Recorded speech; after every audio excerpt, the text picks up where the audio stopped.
Landslide की तबाही से सब कुछ तहस नहस हो गया था और मैं जिस गांव में थी वो भी एकदम हाईवे से कटा हुआ था। ना नेटवर्क था, ना कोई फोन लाइन थी और मेरा खुद का फोन पता नहीं कब कहाँ बह चुका था।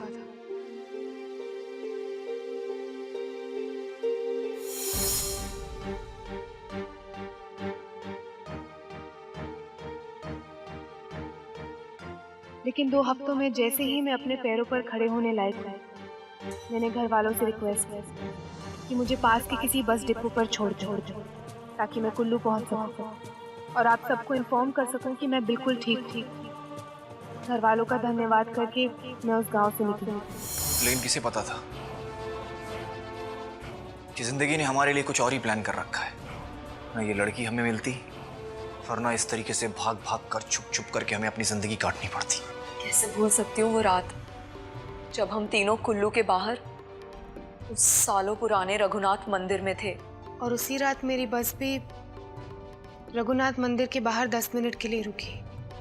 उस जगह को देखते ही जैसे मेरे अंदर जान आ गई। बचपन से दादाजी के साथ उस मंदिर के दर्शन करने में जाती थी। उस मंदिर का एक एक कोना मुझे बिल्कुल अपने घर की तरह याद था। इसीलिए मैं दर्शन करने के लिए बस से उतर गई। घर मंदिर से ज्यादा दूर नहीं था। मैं मंदिर में गई। चारों तरफ सन्नाटा था। तूफान की वजह से मंदिर काफी डैमेज हो गया था, लेकिन भगवान की मूर्ति को एक भी खरोंच नहीं आई थी।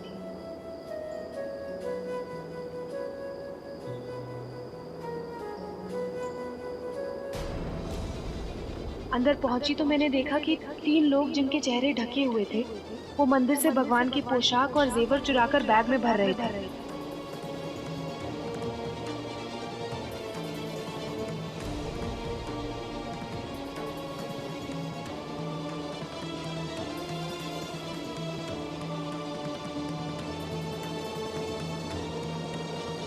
उन तीनों में एक लड़की भी थी। भगवान का इतना बड़ा अनादर होते हुए मैं नहीं देख सकती।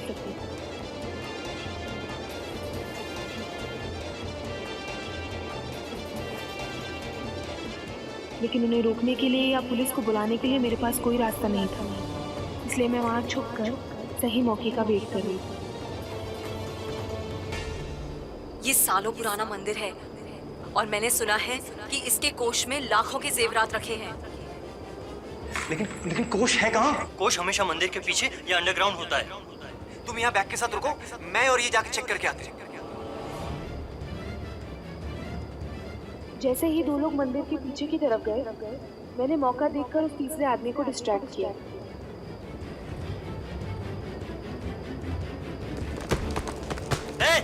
कौन है? कौन है?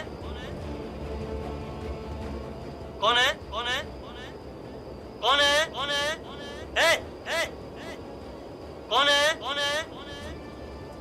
जैसे ही वो आदमी आवाज की तरफ भागा, मैं मौके का फायदा उठाकर बैग की तरफ गई और बैग उठाकर बिना कुछ देखे मैं मंदिर से नीचे भाग चुका।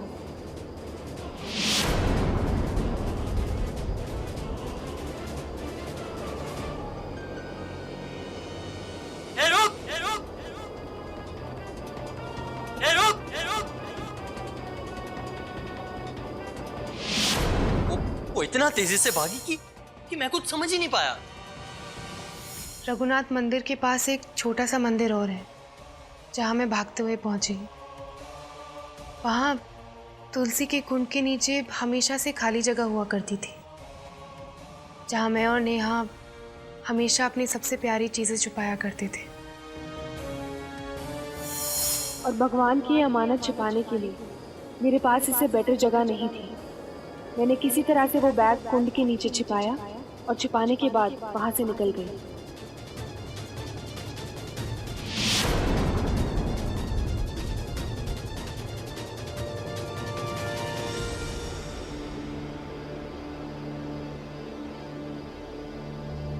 मुझे लगा शायद वो चोर कहीं पीछे छूट गए, लेकिन मैं 2 कदम भी आगे नहीं बढ़ी कि तभी अचानक वो तीनों मेरे सामने आ गए।